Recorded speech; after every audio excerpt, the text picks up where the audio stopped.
अगर कांट की भी बात सुने ना आपने, तो उनकी स्टेटमेंट है कि we can we can't defeat us all, मतलब कि सीधा सीधा बताता हूँ, वो कह रहे हैं कि जो क्लाइमेट चेंज है ना, वो भी अपने को ऐसा फील करवा रहा है कि अपने डिफीट हो रहे हैं, अपने हारे जा रहे हैं। जैसे गर्मी बढ़ रही है, इतने सारे लोग इसलिए हार मान जाते हैं क्योंकि गर्मी बढ़ रही है। तो जो सर्कमस्टांसेस है, जिसके लिए जो ह्यूमन टेंडेंसी है अपनी करने को, तो वो अपने आप डिफीटेड फील करती है, वो उसकी तरफ, अपने गोल की तरफ डिवोटेड हो ही नहीं पाते, क्योंकि उनके बीच में जो ऑब्स्ट्रक्शन आ रहे हैं, ऑब्स्टिकल्स हैं, उनमें से क्लाइमेट चेंज मेजर ऑब्स्टिकल बन जाता है।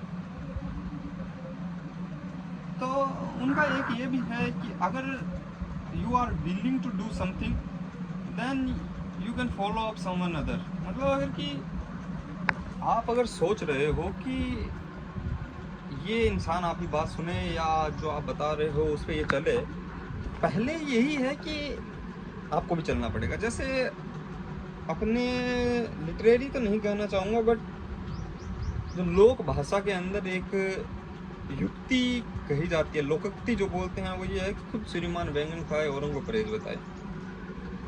तो वो चीज़ है कि तुम अगर परहेज बता रहे हो तो तुम्हें परहेज फॉलो करना पड़ेगा भाई। अगर तुम जूझ रहे हो, अगर तुम लड़ रहे हो, तब उस लड़ाई का हिस्सा हो सकते हैं लोग, अन्यथा नहीं होंगे। तो ये अगर लड़ाई है, अगर मैं सोच रहा हूँ कि मुझे बहुत सारे पैसे कमाने हैं, बहुत सारे नहीं, मतलब मुझे एक सस्टेनेबल इनकम चाहिए जिसमें मैं अपना personal as a individual lost ना करूँ। जैसे जॉब को इसलिए मैं नेगलेक्ट करता हूँ क्योंकि जो अभी मैंने कई दिन पहले एक पेपर पढ़ा था हैना आर्डेंट का, तो उसमें ये था कि जितने भी ब्यूरोक्रेट्स हैं या जितने भी ऑटोक्रेट हैं, ये या जो भी लेबर क्रिएट की जा रही है, जो भी अथॉरिटीज़ बनाई जा रही है, अगर आईएएस को अपने जज करें एक लेबर की नज़र से, तो वो एक लेबर ही है। उसमें जो एक था, क्या नाम था, अडोल्फ हिचमैन वर्सेस जेरूसलम करके एक उनका पेपर था, उसकी अंदर वो एक काफ़ी उनकी क्रिटिकल राइटिंग रही है। तो उसके अंदर यही था कि जो हिचमैन था वो अंधा ऑर्डर फॉलो करता था और खुद के कुछ एक ऑर्डर कंबाइन करके उसके रिस्पेक्ट में डिसीजन ले लेता था। तो सेम ये हो रहा है कि आईएएस है, वो कोई अगर सरकार गलत है तो वो गलत डिसीजन बेचारे लेते जा रहे हैं, उनको वो फॉलो करना पड़ रहा है, तो वो मजबूर हैं इसलिए। तो वो अपना इंडिविजुअलिस्टिक एक पर्सपेक्टिव रख ही नहीं पाते। जैसे पिछले दिनों का अगर सिनेरियो देखें कि वो ये यूपी के अंदर महिला आईएएस थी, उन्होंने किसी गांव में पानी पहुंचा दिया और उन्होंने किसी एमपी से इनॉग्रेशन नहीं करवाया, तो उनको जॉब से निकाल दिया गया। कि अगर तुम इंडिविजुअलिस्टिक डिसीजन लोगे तो तुम्हारे पास जो सबसे सिक्योरिटी है, जो सबसे बेस्ट सिक्योरिटी है तुम्हारे पास, सबसे हाई लेवल सिक्योरिटी है कि तुम्हारी जॉब ही तो है। इंडिया के अंदर जो मैक्सिमम माइंडसेट बना हुआ है वो जॉब को लेके यही तो बना हुआ है कि उनके पास सिक्योरिटी ही वो है, वो एक्स्ट्रा कुछ नहीं करना चाहते, वो सिर्फ जॉब करना चाहते हैं। मैं खुद उस चीज़ से जूझ रहा था, जब जाके मैंने बहुत सारा एक्सप्लोर किया है, मेरे को ये बहुत मौका मिला है। मैं तो मेरे लिए एक वरदान ही है कि मेरे को ये सब एक्सप्लोर करने का मौका मिला कि हाँ ठीक है, तू जॉब ना करे, 2-3 साल भटक ले, फिर देख लेना। तो मैं 2-3 साल भटका, तब मेरे को ये रियलाइज़ हो गया कि जो 2-3 साल से जॉब कर रहे हैं, मेरे को किसी एक दोस्त ने मॉक करते हुए बोला था कि तू पैसा नहीं कमा रहा है और मेरी 1 लाख रुपये सैलरी है, तो तू मेरे से छोटा है, तू झुक के बात किया कर। मतलब उसने झुकना नहीं बोला था, बट बात में गहराई के लिए मैं झुकना बोल रहा हूँ। उस दोस्त का नाम वो नहीं लेना चाहूँगा, पर वो दोस्त मेरा उत्तराखंड से है, काफ़ी लोग उसे जानते भी होंगे। तो कहीं ना कहीं ये मॉकिंग चलती रहती है। अगर क्योंकि इंडियन जो स्पेक्ट्रम के अंदर, जिस सोसाइटी के अंदर तुम जी रहे हो, उसके अंदर पैसा कमाना, जॉब होना, आदमी की पहचान ही उससे जानी जाती है। तो आदमी कहीं ना कहीं सोसाइटी के अंडर प्रेशर आके इन जो प्री डिफाइन जो कैटेगरीज है और जो बाउंड्रीज है उसके अंदर घिरा होके खुद को वो समझ ही नहीं पाता कि उसका जो इंडिविजुअलिस्टिक पर्सपेक्टिव है वो है या नहीं है। कहीं वो खो तो ना गया हो, कहीं भीड़ में वो खो चुका है। और वो किसी सपने का यही तो खूबसूरती है, जैसे बचपन में सपने आते थे, वो सपने इंस्पायर्ड होते थे किसी से, बट जो प्योरिटी होती थी, जो उसका मेन वेटेज होता था, वो खुद का होता था। और धीरे धीरे जिन गोल को अपने फॉलो कर रहे हैं, तो उसमें सिर्फ और सिर्फ सोसाइटी घुसती जा रही है, घुलती जा रही है। और फिर जो अपना इंडिविजुअल पर्सपेक्टिव है, मुझे क्या चाहिए था वो खो गया है भाई। मेरा एक दोस्त है, वो आज बहुत हाई लेवल की पोस्ट पे है, बहुत मैनेजर है या जो भी है, मैनेज करता है, टीम लीड करता है वो, बट उसकी पर्सनल लाइफ क्या रही। हाँ माना कि गरीबी है इंडिया में, हाँ माना कि बहुत सारे ऑप्शन नहीं हैं, बट अगर तुम्हें मौका मिले आज़ादी खरीदने का तो किसी ने सही कहा है कि चंद पैसों में गुलामी नहीं, आज़ादी जो मिल रही है गरीबी की, भुखमरी की, वो झेली जाएगी, वो जीती जाएगी।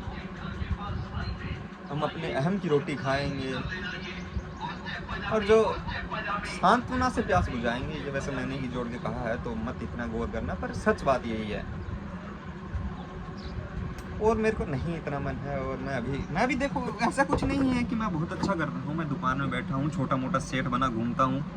सेठ जी तो नहीं कहना चाहिए, खुद को सेल्फ एम्प्लॉयड बोला जाता है इस नेचर को, कि तुमने कुछ कारोबार खड़ा कर लिया है, उसमें डेली जाते हो और वहाँ जाके पैसा कमा लेते हो। कहीं मजदूरी से थोड़ी सी बेहतर इस चीज़ को माना जा सकता है, बट कहीं ना कहीं मजदूरी के पास ही आता है, क्योंकि सेल्फ एम्प्लॉयड में ये है ना कि तुम्हें जाना ही पड़ेगा पैसा कमाने के लिए, पैसा ज़रूरी है। मैं कल मेरे एक मामा लगते हैं, वो आए हुए थे, तो वो मेरे को बता रहे थे, वो लंदन रहते हैं और वो सॉफ्टवेयर इंजीनियर हैं, कोई एक अच्छी खासी फिनटेक कंपनी है लंदन की, यूके की, तो उसके अंदर वो जॉब करते हैं, जो मतलब गवर्नमेंट डेट एंड सिक्योरिटी संभालती है।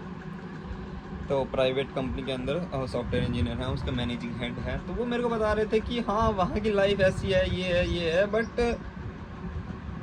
कहीं ना कहीं वो कहते हैं कि अगर तुम्हें लड़कर, क्योंकि अभी तुम्हारे पास जिम्मेदारी नहीं है, जो ये एज है 27 से पहले या 30 से पहले की, जब तक लड़के या फिर कुछ ऐसा करके खुद का करके तुम कुछ क्रिएट कर सको जिसमें बाउंड्रीज बहुत कम रहे। तुम सीईओ की पोस्ट, लोग कहते हैं कि सीईओ की पोस्ट इसलिए नहीं लेनी चाहिए, सीईओ इसलिए नहीं बनना चाहिए क्योंकि उलझा रहता है, बहुत भागना पड़ता है भाई, बहुत दौड़ना पड़ता है। पर अगर देखा जाए तो उसके साथ इंडिविजुअलिस्टिक पर्सपेक्टिव तो है ना, वो खुद करना चाहता है, उसकी जो सेल्फ एग्जिस्टेंस है वो उसमें मैटर करती है।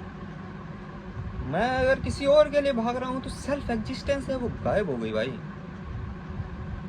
चींटी है, चींटी खुद के लिए भाग रही है तो खुद के लिए भाग रही है। तुम्हारी जिंदगी चींटी से भी बदतर हो गई है, तुम भेड़ों से भी बदतर है। भेड़ जब मन करे तो भटक सकती है, उसका नेचर में नहीं है, वो अलग बात है, बट वो भटक सकती है, वो अपना जा सकती है। जानवर अपना अलग कर सकता है, झुंड से अलग रहा जा सकता है जानवर का। जानवर झुंड में रहता है कि सिक्योरिटी होती है, आदमी भी झुंड में रहता है कि सिक्योरिटी होती है, इसलिए सोसाइटी डेवलप होती है। पर आदमी काम ही करता रहे, खुद के जो क्रिएटिव स्कोप जो तुम्हारा सबसे ज़्यादा झलकना होता है। जैसे मेरे को कल कोई बात याद दिला रहा था कि तूने गलती नहीं की, तू घर पे कभी ऐसे शिकायत लेके नहीं पहुंचा, तूने बहुत सही किया। तो मैंने कहा अच्छी बात है, सही करने की सीख थी वो 17 तक थी, उस सही सीख के साथ 25 तक आते आते पैसा भी आना चाहिए भाई। पर उस पैसे में अगर मेरा हनन हो रहा है तो ये मुझे ज्ञात रहना चाहिए।